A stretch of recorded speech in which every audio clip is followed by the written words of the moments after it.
94쪽 우리가 봐야 될 게 핵심에 집중하라. 결국은 그래서 중요한 내용을 찾는 건데,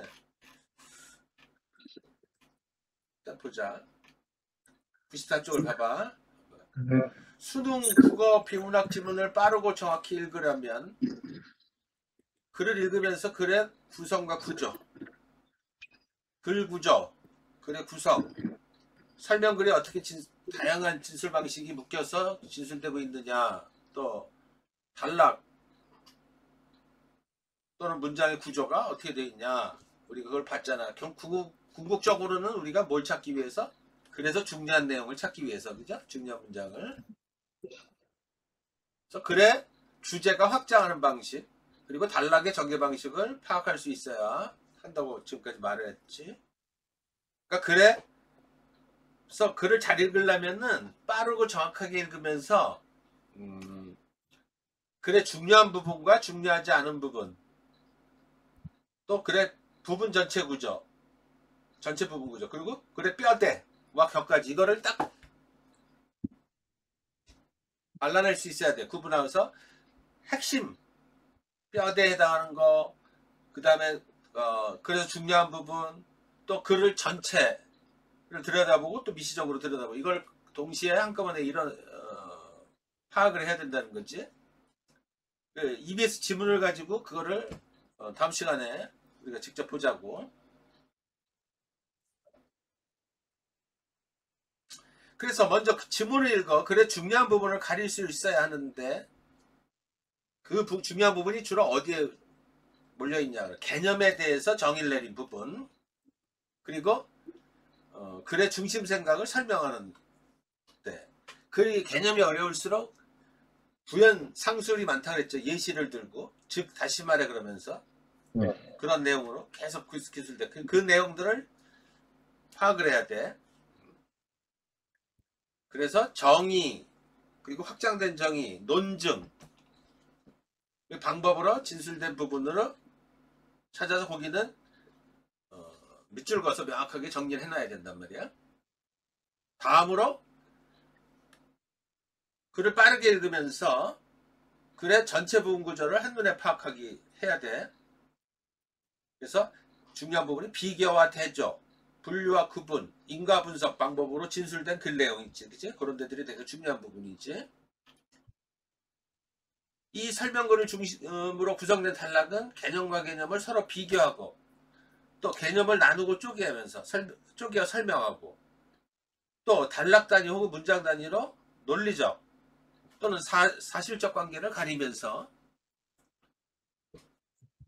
설명글에 있는 그대로의 사실, 사건, 대상, 현상 이런 것들을 객관적으로 기술한 거란 말이에요. 그런 내용이 직관적으로 집중해야 되고, 아까 말했듯이 사례를 들어가며 설명을 강화하거나 대상을 세밀히 관찰하거나 사건과 현상의 배열 순서를 정하거나 상황의 추이를 보여주는 등으로 그 설명 어려운 글일수록 그 뒷받침하는 목적으로 진술된 글감이 있어. 예시, 인용, 부연, 상술, 묘사적 설명, 서사적 설명처럼 해설한, 상술한 부분들을 이해를 하면 돼. 그래서 중요한 부분하게 갖다 붙여야지. 뭉뚱그려 되는 거야.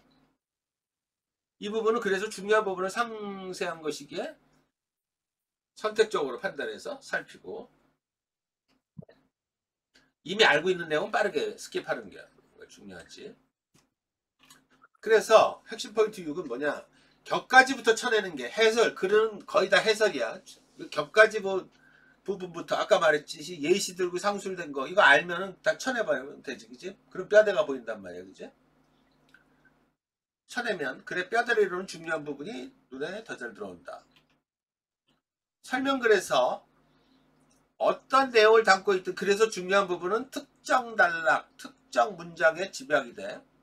나머지 문장은 중요한 내용을 보충 및 부연하면서 상술한 것이다. 글을 읽으면서 중요한 부분과 중요하지 않은 부분을 효과적으로 가려내면, 뼈대만 딱 추리면은 전체 부분 구조가 단박에 파악이 되지. 이 연습을 많이 해야 돼. 글이 중요한 부분은 글의 뼈대를 이루는 부분, 즉 개념과 사실과 가치, 이것과 관련된 직접적인 언술이고, 중요하지 않은 부분은 그 언술들을 뒷받침하는 보충 설명과 관련한 격가지 글감이겠지. 복잡한 글 구조에서 주제 개념을 따라 하위 개념별로 그것이 지시하는 사실적 진술의 핵심 설명 부분을 간추리면은 글의 전체 부분 구조가 한눈에 드러나겠죠. 그래서 글의 중요한 부분에 집중해서 읽어야 돼. 응? 근데 자꾸 글 내용을 몰라서 격까지 잡고선 낑낑매고 돼 있으면 전체가 안 보이지. 글의 전체 구조를 파악하는 것은 그리 어렵지 않다. 특히 글의 중요한 부분을 중심으로 발문의 몰입이 복잡하게 구성되는데 개념, 사실, 가치 판단, 가치와 관련한 진술이 뒤섞여서 출제된다.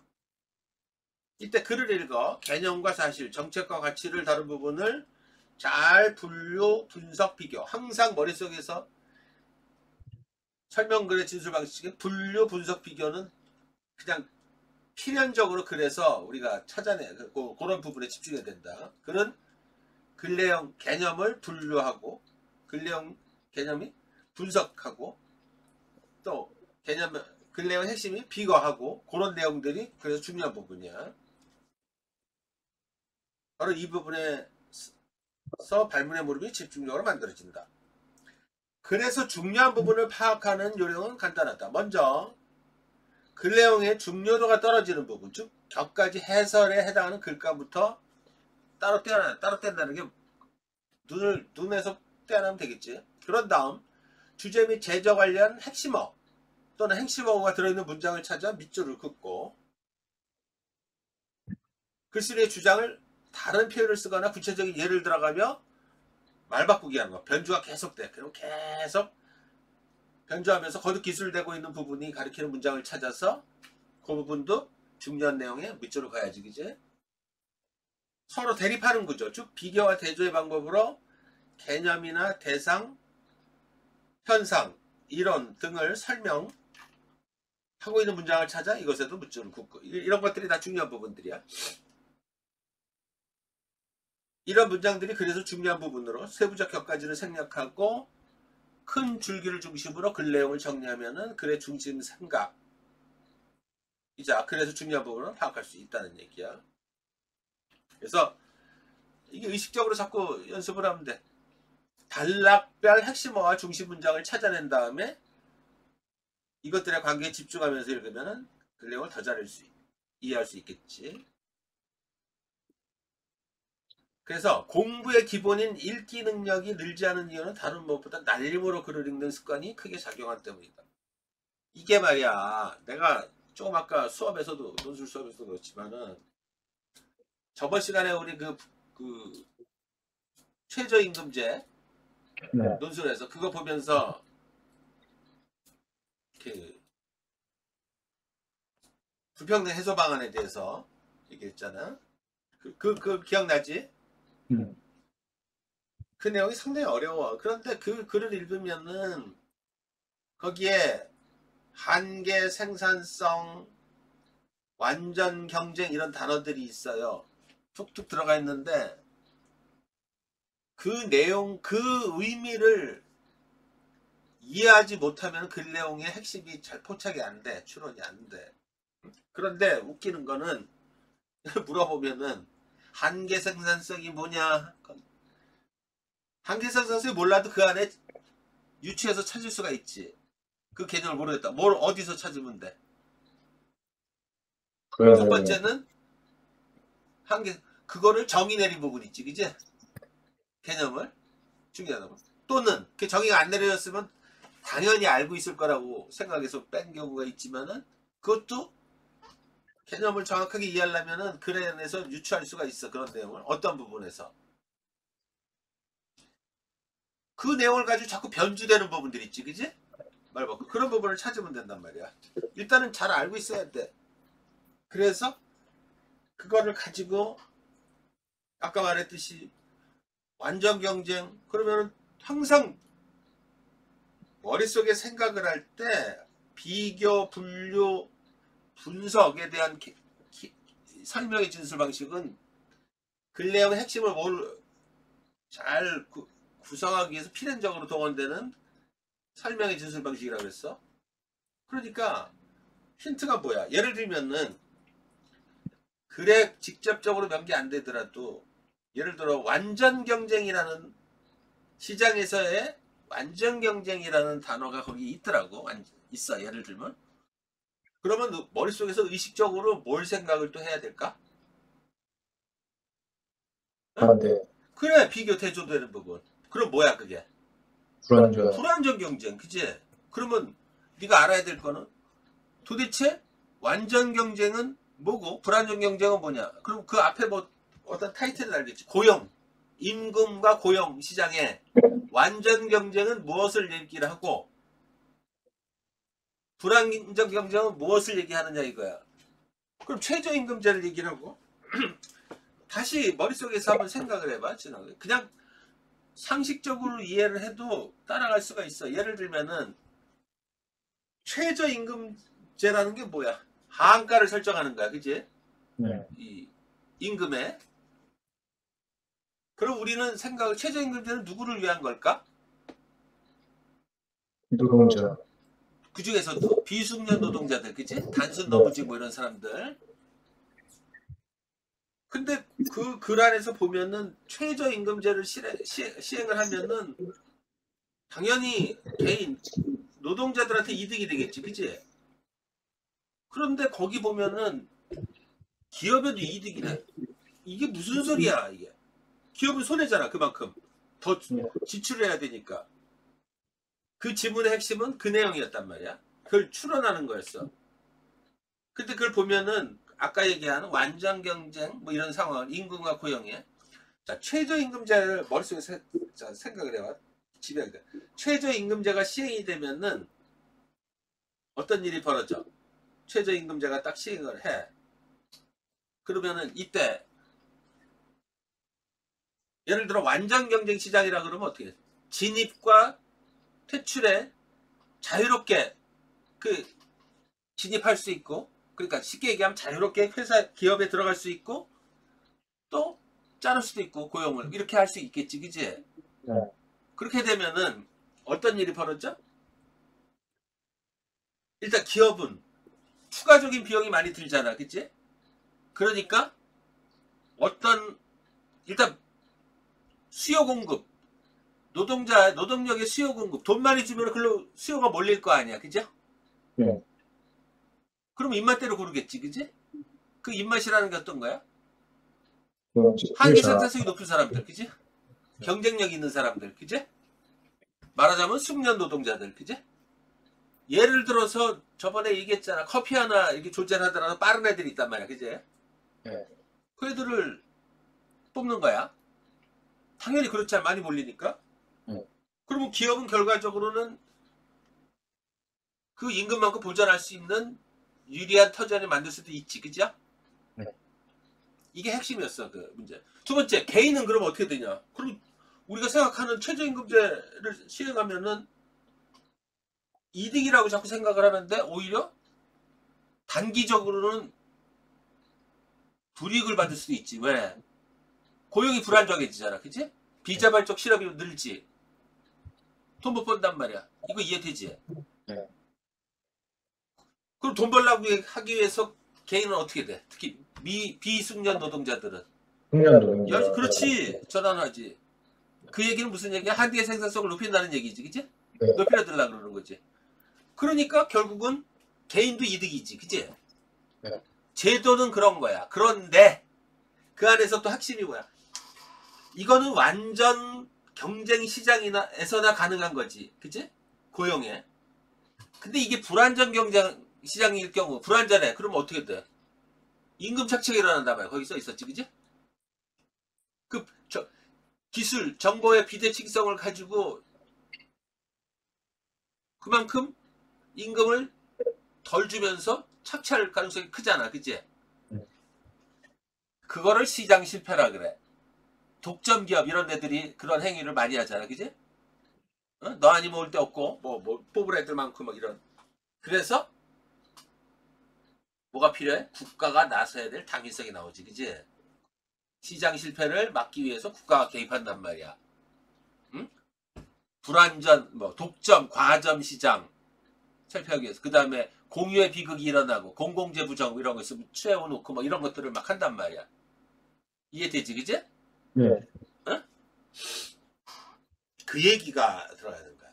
그러니까 이론하고 실제는 되게 많이 다른 거야. 근데 그걸 선입견으로 머릿속에 생각하지 말고 그대로 그 있는 내용을 추적을 해보면은 거기에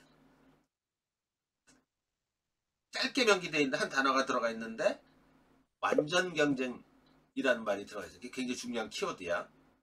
전체를 유추하는. 또 하나는 그거를 전체를 들여다보면은 거기에는 드러나 있지 않은데 아까 얘기한 전체가 뭘 얘기를 하냐? 국가가 나서 시장 실패를 막아야 된다는 그런 개념도 파악할 수가 있는 거야. 직접적으로 명기가 안 되더라도. 그러면 그거를 선생님이 만약에 출제한다 그러면 예를 들어서 선지 문제나 또 보기에다가 시장 실패 이런 것도 막 놓고선 얘기를 하겠네, 그지? 어? 그런 것들을 그러니까 다 알아야 되는 거야. 특히 이번 시험에서는 이번 수능에서는 EBS에서 연계지문 연계해서 많이 나온다 그랬잖아. 그러니까 연계해서 바보들은 그냥 답만 맞추면 끝난다고 생각을 해. 예를 들어서 수능 그 지문 첫 번째 게 뭐였냐면은 무의식에 대한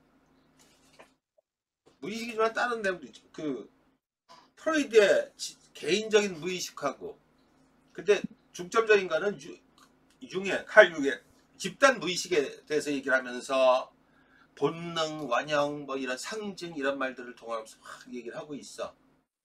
이 자체가. 근데 그 다음 시간에 볼까? 그 얘기를 딱 보면은 원형 그 자체와 원형 이미지는 다르다. 그냥 그거를 툭 넘어가면 안 돼. 원형은 그 자체는 뭐고 원형의 이미지는 뭐다. 다음 시간에 내가 이거에 대해서 도식화를 해줄 거야. 이게 딱 이해가 안 되고 가 있으면 이게 심화해서 딱 들어가 버리면은 이 전체를 딱 이해를 못하면은 되게 힘들어지는 거지, 그지? 네. 이게 선생님이 아까 수업을 하려고 이게 잠깐 보면서 이 문제는 난 솔직히 얘기해서 너 이런 거 못 맞죠? 왜 못 맞힐까? 너무 지저분해, 그지? 저 말단에 내가 이제 깨달았어. 수능 지문을 수능 비문학 수능이나 뭐 문학도 맞아요. 수능 지문 문제풀이에 익숙해지면은 뭐에 빠져버리냐면은 이게 딱 그러거든. 글 전체를 다 중요하게 봐야 돼, 그지? 거기서 다 찾아내고, 그러니까 다 환원적으로 다 봐야 되는 거야. 물론 그게 나쁜 건 아니지. 그러니까 그런 거는 여러분들이 더 잘 봐. 근데 이 사고를 요하고 고난도 문제 이런 것들은 말하자면 추론이라 그러잖아, 그지? 추론형. 그거는 전체를 다 이해를 한 상태에서 이게 들어가야지 풀린단 말이야, 그지? 어? 그러니까 이게 한번 스스로 한번 자꾸 되뇌어 봐야 돼. 예를 들어서 지문을 읽었는데 그 지문의 핵심이 뭔지 시모른다. 그러면 안 되잖아, 그지? 이거 EBS 연계한다는 거는 가서 어떤 일을 벌여야 돼. 제한된 시간에 그 압박을 받으면서 풀기 때문에 아무래도 EBS 있는 내용 개념 이런 것들을 잘 알고 들어가면은 내가 그걸 해줄게. 그래도 이제 울렁증도 덜하고 또 핵심을 빨리 볼 수가 있겠지, 그지? 응? 네. 그래서 잘 그걸 해야 돼. 아무튼 중요한 거는 아까 그 예도 들었지만은 그래서 읽어보면은 이게 수능하고 또 다른 게 뜻밖의 그 글의 이해에서 핵심적인 내용들이 있단 말이야. 근데 그게 때로는 문제에서 엮어서 출제될 수도 있고 그렇지 않을 수 있는데 이게 문제에서 엮여지지 않는다고 해서 중요하지 않은 게 아니지, 그치? 예를 들면은 물론 그럼 잘 파악을 해야 돼 우리가 그거를. 응? 이해되지, 그치? 선생님 무슨 말을 하는지, 그치? 어? 네. 그러니까 그 연습을 자꾸 해야 돼. 그러니까 항상 글을 딱 읽으면서 아까 봤듯이 읽으면은 중요한 부분을 파악을 해야 되는데 중요한 부분이 아까 일단 개념을 설명한 부분, 비교, 개념, 근래형과 근래형이 비교가 되는 부분, 개념과 개념이 세분화돼서 나아가는 부분, 어떤 이론, 법칙 이런 것들이 인과성을 따라서 쭉 체계적으로 질서 있게 펼쳐나가는 부분, 이 핵심들을 쭉쭉 파악해서 머릿속에서 딱딱딱딱딱딱딱 뼈대를 알아야 그 근래형을 이해하면서 빠르게 중요한 부분을 찾을 수가 있단 말이야. 그지? 그게 안 되면은 막 뭐가 뭔지 사리 구분별이 안 되면은 이제 문제가 되는 거지. 알겠지? 네. 그래서 수능 국어 비문학 지문을 잘 읽으려면 먼저 글에 담긴 핵심 개념부터 잡아야 된다. 이거 되게 중요해. 내가 아까도 계속 그 얘기를 하는 거야. 고등학교 1, 2, 3학년 동안에 여러분들이 내가 어림 잡아봤더니 몇 개의 지문을 그 잘 짜여진 수준 높은 지문들을 보겠냐 이거야. 그치? 네. 다 합쳐보니까 1000개는 넘어. 2000개 막. 그러면은 웬만한 건 다 보는 거야. 근데 그걸 읽고 나서 나중에 처음 봤다 이런 단어들이 나오고 그러면 안 되지. 사실은 지문을 읽으면서 그 안에 있는 핵심 개념들만 제대로 외우라는 게 아니야. 제대로 외워서 아무짝에 소용없어. 파악을 하고 이해하고 그러면은 거기서 다 응용이 되는 거잖아. 개념이 다 묶여가지고, 그치? 어? 세상에 하늘 아래 새로운 게 없다고 내가 얘기했잖아. 근데 그게 안 되는 거야. 그게 아쉬운 거지. 그래서 개념에 대해서는 항상 내가 얘기했지. 사전적인 지식, 개념에 대해서 또는 그래도 거듭 읽어가면서 머릿속에서 생각을 지배해가는 연습. 이게 되게 중요하다고 얘기했어. 그치? 좀 이따 아까 네가 봤던 경험론도 그 내용이 1학년 건 되게 예를 들어서 심플하단 말이야. 근데 저게 경험론이 예를 들어 언어 철학 또는 현대 논리학 이런 거랑 같이 엮여 들어가면 무지무지하게 어려워져. 그렇더라도 그 경험론에 좀 이따 보자고 그 안에서 핵심 내용들을 알고 들어가야지. 그러지 않으면은 되게 힘들어져. 그러면은 자 경험론에서 추리하는 방식이 뭐야? 추론의 방식이 대표적인 게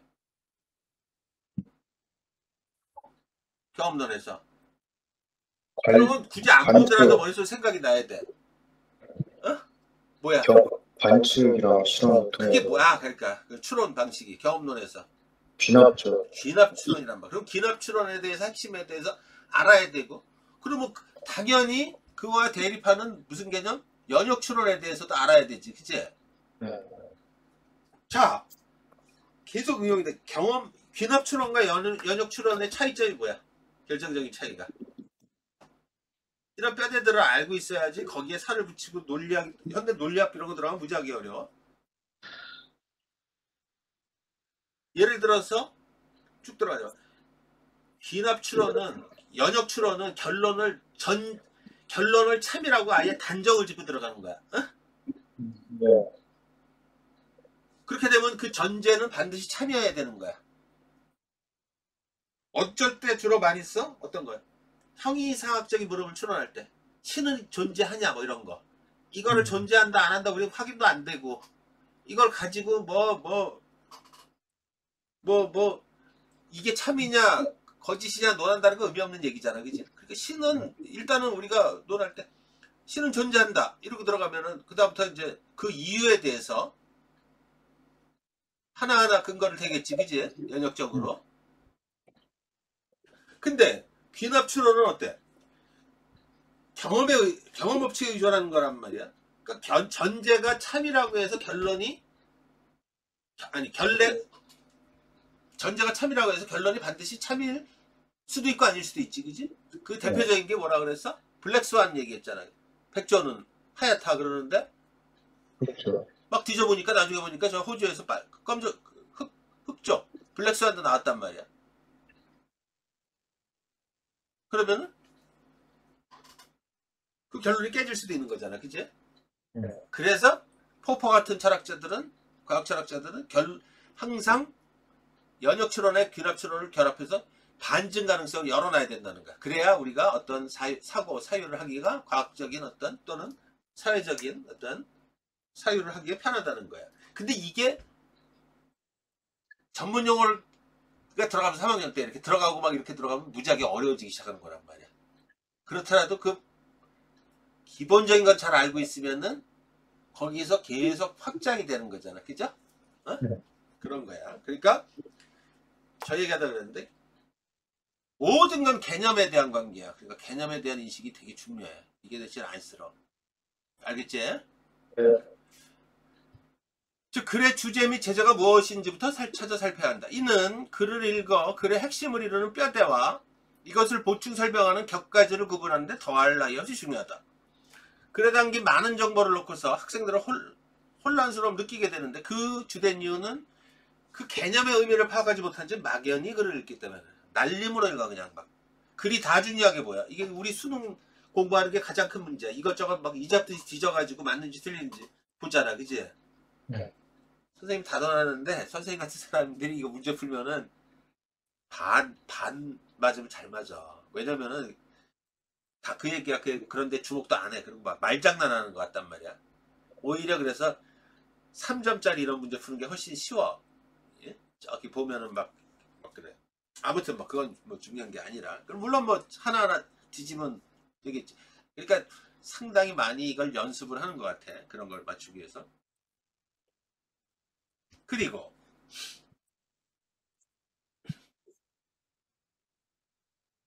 양파 껍질 벗기듯이 한 겹 한 겹 글에 불필요한 내용, 해설법을 제거하면서 대상의 본질에 다가설 때 글의 중심 내용이자 주제의식을 담은 핵심 개념은 파악 가능하고 전체 의미도 파악할 수 있다. 전체를 읽어내야 돼.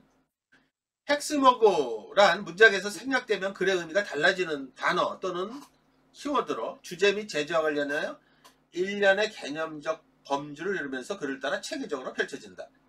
핵심 개념은 글의 중심 단락, 중요한 문장에 들어있고 주제어를 담게 마련이다. 단락 전체에 여러 번 반복하여 가장 많이 나오는 용어, 어휘 이런 것들이 핵심 용어, 핵심 개념을 담은 주제일 가능성이 크다. 주제어와 핵심 개념의 파악은 곧 지문 해석에서의 키를 얻는 거자. 일종의 출입문을 찾는 것과 같다. 막연하게 보면 안 돼. 문장에서 핵심 어구만 찾아 나열해가며 글을 읽어도 글쓴이가 말하는 의도를 알 수 있다. 따라서 글을 읽어 글 내용을 이해했다고 말하려면 자신이 읽은 문장에서 핵심 어구 정도는 곧바로 찾아낼 수 있어야 된다. 핵심 어구를 찾는 능력은 그 글을 읽어 그 의미를 파악할 수 있음을 보여주는 바로미터라고 할 수 있다. 글의 핵심 어구조차도 못 찾으면 중요한 것과 중요하지 않은 것을 구분할 수 없다. 당연히 중심 문장을 찾기 어렵다. 그래서 중심 문장은 글에서 가장 중요한 내용을 담고 있고, 그죠? 핵심 어구를 중심으로 글의 중심 내용을 가장 포괄적으로, 압축적으로 축약하여 기술한 문장이다. 단락의 중심 문장을 찾으려면 지문 전체 의미를 가능한 빨리 파악할 수 있어야 하고, 그래서 지문을 읽고 곧바로 핵심 개념부터 찾아낸 후 그 사전적 의미를 이해하고, 그것을 토대로 이어지는 단락이 어딘가에 명시된 하위 개념들, 그리고 그 논리적인 진술을 빠르게 훑어 읽으면서 중심 문장을 찾아내야 돼요. 따라서 그래서 중요한 부분이 무엇이 중요한지 알려면은 복잡한 글량에서 핵심만을 먼저 추려내야 돼. 그러니까 그걸 추려야 전체가 또 다시 보이고 새롭게 보일 수가 있단 말이야. 실제 글에 실린 핵심 어구만 제대로 찾아낸 너 그것을 중심으로 단락 안에 글을 뭉뚱그려가며 읽는 것만으로도 핵심을 어려잡을 수 있고 중심 문장으로 찾아낼 수 있다. 여기 봐봐. 중세 서양인들은 뭐 천상계와 지상계 어쩌고 저쩌고 해서 첫 단락 해설이지 몰라도 되지, 그지? 네. 그러니까 여기 있는 부분들은 조금 글을 읽었다 그러면 여기는 그냥 스킵이야, 그지? 그러면서 봐봐. 근데 경험론을 얘기를 해. 정의가 되어 있지? 인간의 인식이나 지식의 근원은 인간의 지각, 즉 경험에서 찾는 철학적 입장이다. 굳이 지혜는 경험의 딸이다라는 다빈치 말이 아니더라도 경험이 어떤 가르침을 준다는 사실을 부인은 들을 것이다. 다 해설이 필요 없는 내용이지. 경험을 통해 무엇을 알게 되는 것은 모든 사람이 일상적으로 겪는 과정이기 때문에 이를 거부하는 것이 쉽지 않다. 그러니까 여기서 지금 보면은 두 번째 단락에도 요 문장, 나머지 문장 굳이 알 필요도 없지, 그지? 네. 경험론에 대해서 얘기를 했어. 자, 경험론의 전통은 멀리 고대 그리스의 소피스트, 키레네 약과까지 올라갔지만 합리론에 대립되는 본격적인 경험은 베이컨의 체계를 세웠다. 아는 것입니다. 이렇게 얘기했잖아, 그지? 사실 이 두 수사항은 모두 자연과학의 발전의 영향을 받았지만 그 발전의 핵심 동력은 다르게 파악하며 철학적 토대를 닦아나갔다. 경험론자들은 관찰과 실험에, 경험에 입각한 귀납적 방법이, 합리론자들은 이성적 사고에 기반을 둔 연역적 추론이 각각 자연과학의 발전을 이끌었다고 여겼다. 이걸 종합한 게 칸트야, 칸트. 나중에 얘기하고. 경험론자들은 이것도 깊게 들어가면은 되게 어려워져. 귀납법을 통해 구체적이고 개별적인 사례들에서 인간과 자연에는 보편 법칙을 알 수 있다. 고 생각했다. 이 내용을 딱 읽어도 무슨 말인지 알아야 돼.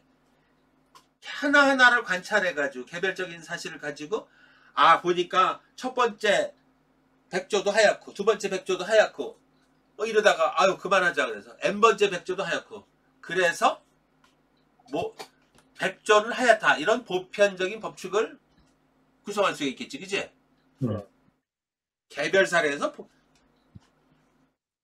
개별 특수적인 거에서 보편 일반적인 법칙으로 나아간다는 거야. 하지만 조금 더 생각해보면 경험론은 한계가 있대.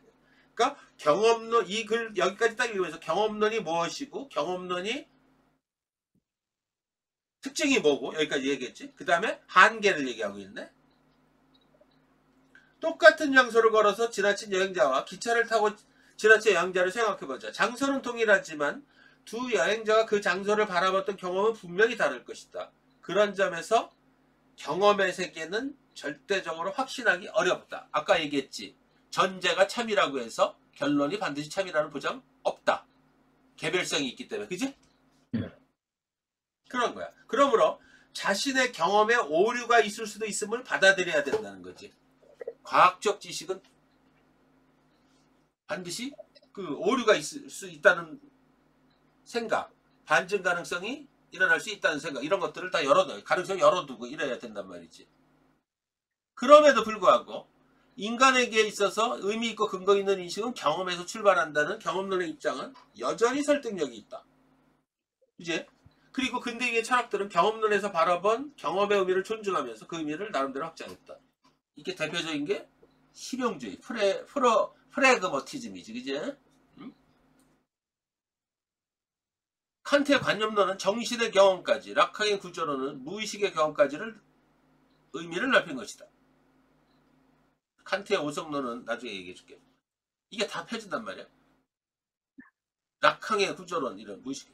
이처럼 근대 이후 철학의 상당 부분은 경험론의 영향 아래 진행되었던 가언이 아니다. 그치? 단락 1은 글 전체가 해설글로 이루어졌고 단락 2에서 단락 5는 주제는 경험론에 대해 예시와 부연의 방법으로 기술한 부분이 격가지글에 해당하지. 그러니까 그걸 드러내면 단박에 드러나는 거지. 이렇게 돼 있잖아, 그죠? 그래서 다양하게.